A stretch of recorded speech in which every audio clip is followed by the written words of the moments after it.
Hi friends, welcome to Sujatha pressure cooker. నేను మీ సుజాత. ఈరోజు వీడియోలో ఒక కొత్త రెసిపీని మీతో షేర్ చేసుకోబోతున్నానండి. రెండు ఎగ్గులతోటి ఇంటిల్లి పాదిటి కడుపు నిండా తినే ఎగ్ కర్రీ. ఈ ఎగ్ కర్రీ టేస్ట్ చాలా చాలా బాగుంటుందండి. రైస్, రోటీ, చపాతీ ఎందులోకైనా సూపర్గా ఉంటుంది. టేస్ట్ మాత్రం ఎప్పుడు ఎగ్ కర్రీ చేయాలన్నా ఇలానే చేస్తారు. ఇలా చేసి పెడితే పిల్లలు చాలా ఇష్టంగా తింటారు. ఒక ముద్ద ఎక్కువే తింటారు. హెల్దీ ఎగ్ కర్రీ చేసే ప్రాసెస్ ఏమిటో ఇప్పుడు చూసేద్దాం రండి. ఫస్ట్ దానికోసం 2 ఎగ్గులను తీసుకోండి. తర్వాత ఒక బౌల్ తీసుకొని అందులోకి ఈ 2 ఎగ్గులని ఇలా బ్రేక్ చేసేయండి. తర్వాత అందులోకి 1/2 టీ స్పూన్ దాకా పసుపు, 1 టేబుల్ స్పూన్ దాకా కారం, రుచికి సరిపడినంత ఉప్పు, 1/2 టేబుల్ స్పూన్ దాకా గరం మసాలా వేసుకొని ఈ మసాలాలు మొత్తం బాగా కలిసేటట్లు బీట్ చేయండి. ఇలా ఉండలు లేకుండా కలిపి పక్కన పెట్టేసుకోండి. తర్వాత దాన్ని పక్కన పెట్టేసుకొని ఇప్పుడు స్టవ్ ఆన్ చేసుకొని దాని మీద గుంట పునుగుల ప్యాన్ పెట్టండి. ప్యాన్ కొంచెం హీట్ అయిన తర్వాత అందులోకి ఆయిల్ అప్లై చేయండి. ఈ గుంట పునుగుల్లోకి ఒక్కొక్క దాంట్లో కొంచెం కొంచెం ఆయిల్ అప్లై చేసి ముందుగా కలిపి పెట్టుకున్న ఈ ఎగ్గు మిశ్రమాన్ని కొంచెం కొంచెంగా ఈ గుంట పునుగులలో వేసేసుకోండి. తర్వాత 1 నిమిషం అలా ఉంచేసేయండి. ఒకవైపు కాలిన తర్వాత రెండో వైపుకు తిప్పి అటువైపు కూడా కొంచెం కాలనివ్వండి. ఇటువైపు కూడా కాలిన తర్వాత 2 వైపులు కాలిన తర్వాత తీసి ఒక ప్లేట్లో పెట్టేసేయండి. ఈ కర్రీ చాలా చాలా బాగుంటుందండి. ఇలా 2 వైపులు కాలిన తర్వాత తీసి ఒక ప్లేట్లో పెట్టేసేయండి. వీటిని ఇప్పుడు పక్కన పెట్టేసుకోండి. ఇప్పుడు మళ్ళీ స్టవ్ మీద ప్యాన్ పెట్టుకొని అందులోకి 1 టేబుల్ స్పూన్ దాకా ఆయిల్ వేసుకొని ఆయిల్ కొంచెం వేడైన తర్వాత 1 టేబుల్ స్పూన్ దాకా బేసన్ పౌడర్ని వేసుకోండి. అంటే శనగపిండిని 1 టేబుల్ స్పూన్ దాకా శనగపిండిని వేసుకొని పచ్చి వాసన పోయే అంతవరకు ఫ్రై చేయండి. ఇది కొంచెం ఎర్రగా వచ్చే అంతవరకు ఫ్రై చేయండి. అప్పుడే కర్రీ టేస్ట్ చాలా బాగుంటుంది.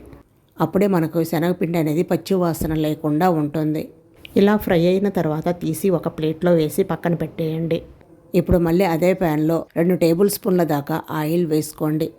ఆయిల్ కొంచెం వేడైన తర్వాత ఒక మీడియం సైజు ఆనియన్ని ఇలా సన్నగా తరిగి వేసుకోండి.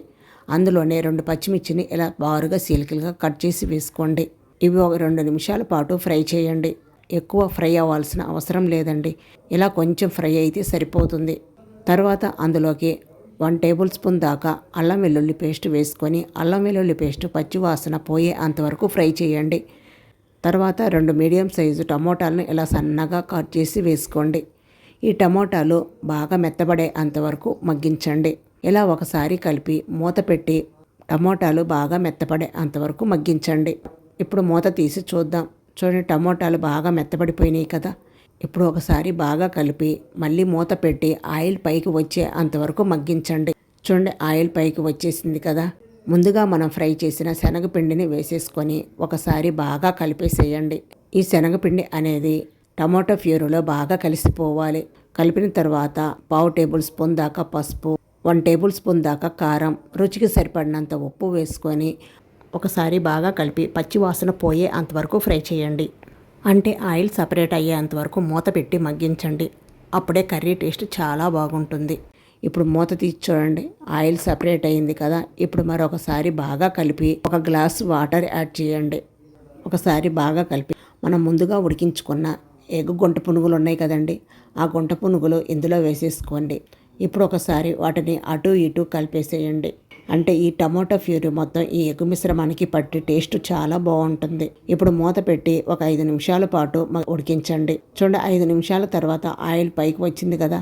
ఇప్పుడు మరొకసారి బాగా కలిపి దాకా ధనియాల పౌడర్ వేసుకోండి. లాస్ట్లో కొంచెం సన్నగా తరిగిన కొత్తిమీర వేసుకొని 1 నిమిషం పాటు అలా కలపండి.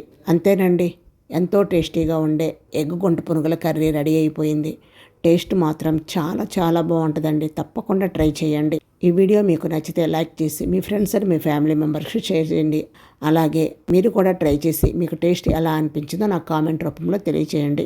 ఓకే ఫ్రెండ్స్, మరిన్ని సింపుల్ అండ్ టేస్టీ రెసిపీస్ కోసం సుజాత ప్రెషర్ కుక్కర్ యూట్యూబ్ ఛానల్ని తప్పకుండా సబ్స్క్రైబ్ చేసుకోండి. Thank you for watching.